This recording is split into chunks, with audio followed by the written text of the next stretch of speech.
আসসালামু আলাইকুম, কেমন আছেন সবাই? আশা করি ভালো আছেন। আমরা বাংলাদেশ ব্যাংকে আবেদন করার সময় অনেক সময় সিভি আইডেন্টিফিকেশন নাম্বারটা ভুলে যাই এবং পাসওয়ার্ডটা অনেক সময় ভুলে যাই। আসলে এই পাসওয়ার্ডটা কেমন হবে বা সিভি আইডেন্টিফিকেশন নাম্বার কেমন হবে বা পাসওয়ার্ড পরিবর্তনটা কিভাবে করবেন, সিভি এডিটটা কিভাবে করবেন, এই বিষয়গুলোতে আজকে একটু দেখার চেষ্টা করব। আমরা এটা যাতে পরবর্তীতে আমাদের কারো সমস্যা না হয় সেই বিষয়টা আজকে একটু দেখব। চলুন দেখা যাক সিভি আইডি নাম্বারটি কীভাবে আপনি রিকভার করবেন। প্রথমে আপনার করতে হবে কি, যে আপনার নাম যেভাবে আপনার নাম দিয়ে আসছেন, যদি ডট দিয়ে থাকেন ডট ওইভাবে লিখবেন। তারপর ফাদার্স নেম যেভাবে আসে এইভাবে আপনার লিখতে হবে। মাদার্স নেম লিখতে হবে। তারপর ঠিক এর আগে যেভাবে ফিল আপ করে আসছিলেন এবং সার্টিফিকেটে যেভাবে দেওয়া ছিল আপনার, ঠিক সেভাবে আপনার লিখবেন। আর ডেট অফ বার্থ অবশ্যই আপনাকে এই যেভাবে দিছে প্রথমে দিন, যদি ধরেন আপনি অক্টোবর মাসের 10 তারিখে জন্মগ্রহণ করছেন, আপনাকে দিতে হবে 10, তারপরে দিবেন স্ল্যাশ চিহ্ন, এই চিহ্নটা দিতে হবে। অনেকে ডট দিয়ে ফেলি, তারপরে বলে যে ভাই আমার তো এটা আসে না। আপনি ওইটা করবেন না, স্ল্যাশ দিবেন। তারপর যদি অক্টোবর হয় তাহলে ধরেন 10 অক্টোবর, এরকম। অক্টোবর না দিয়ে আমরা করলাম, অন্য মাস দিই, জানুয়ারি দিই, 01 দিতে হবে তখন জানুয়ারির জন্য।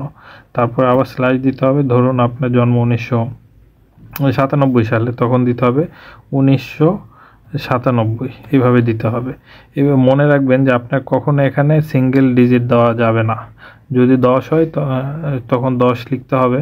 অক্টোবর মাস, নভেম্বর মাস হলে 11 লিখবেন, ডিসেম্বর হলে 12 লিখবেন। আপনার মান্থ কিন্তু মাঝখানে থাকবে এবং ডেট কিন্তু সবার আগে থাকবে, এবং ইয়ার যেটা সেটা কিন্তু সবার শেষে থাকবে, এবং প্রত্যেকটাতে স্ল্যাশ দিতে হবে। আচ্ছা, result publication date of SSC আপনি কোনটা দিয়ে আসছিলেন সেটা আপনাকে দিতে হবে।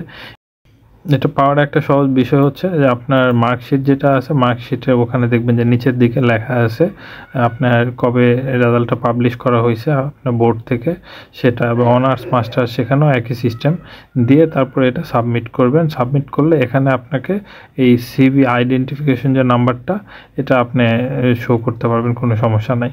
আবার অনেক সময় দেখা যায় সিভি আইডি বাই পাসওয়ার্ড দিয়েও আপনি এটা খুঁজে বের করতে পারবেন, সেটাও করা সম্ভব। তা এখানে আপনি দিলে তারপরে পাসওয়ার্ডটা যখন আপনি দিবেন তখন কিন্তু এগুলো আপনি ফিল আপ করতে হবে, দিলে তখন আপনি করতে পারবেন। আচ্ছা, এখন আমি দেখাচ্ছি যে পাসওয়ার্ড পরিবর্তন করতে গেলে পাসওয়ার্ডটা আপনি যেভাবে পরিবর্তন করবেন, আপনার সিভি আইডেন্টিফিকেশন নাম্বার আপনি যেটা রিকভার করলেন সেটা এখানে লিখবেন। তারপরে আপনার ডেট অফ বার্থ যেটা আছে, ডেট অফ বার্থটা এইভাবে লিখবেন, আমি যেভাবে বলছি সেভাবে আপনি দিতে পারেন, অথবা এখানে যেয়ে আপনি এটা সিলেক্ট করতে পারেন, আপনার ইচ্ছা। আপনার জন্ম ধরেন 1997 দিলেন এখানে, তারপরে থাকলো। তারপর হচ্ছে আপনার জন্ম ধরেন মার্চের দিকে, মার্চ থাকলো। এখন আপনার ডেটটা বসাতে হবে। ধরুন আপনার 13 তারিখে আপনার জন্ম, মার্চের দিলেন, এই যে চলে আসলো অটোমেটিকভাবে। এই যে শূন্য চলে আসছে, দেখেন যে আমি বলছিলাম যেটা ফাঁকা করা যাবে না, সে কারণে এটা শূন্য চলে আসে অলরেডি। তারপর ইমেল নাম্বার আসে, ইমেল নাম্বারটা আপনার এখানে বসাই দেবেন। আপনার যে মেইলটা দেওয়া ছিল সিভিতে সে মেইলটা দিবেন। ইমেল নাম্বার যদি আপনার মনে না থাকে তখন আপনার যে কন্ট্যাক্ট নাম্বারটা ছিল 017 অথবা 016 হতে পারে, 9 হতে পারে, সেই নাম্বারটা দিবেন। আর এখানে যে দেখবেন ক্যাপচা আছে, একটা ক্যাপচা ফিল আপ করতে হবে। ক্যাপচা এটা দেওয়া বোঝাচ্ছে এখানে কিউ, তারপরে বড় হাতের ডি, তারপর কে, বড় হাতের এন এবং বড় হাতের পি, এটা আপনি এখানে বসাই দেবেন। বসাই দিয়ে সাবমিট করে, আচ্ছা, তারপরে এখন দেখেন এখানে আরেকটা বিষয় আমি বলতেছি, পাসওয়ার্ড রিসেট করার জন্য দিবে। এরপরে আপনি করবেন কি, সিভি এডিট, যদি আপনি সিভি এডিট করতে চান তখন আপনাকে এই যে সিভি আইডেন্টিফিকেশন নাম্বার লাগবে, পাসওয়ার্ড দিয়ে, এবং এই যে ক্যাপচা দিতে হবে। ক্যাপচা দিয়ে সাবমিট করলে আপনাকে সিভি এডিট করার জন্য আপনাকে দিবে।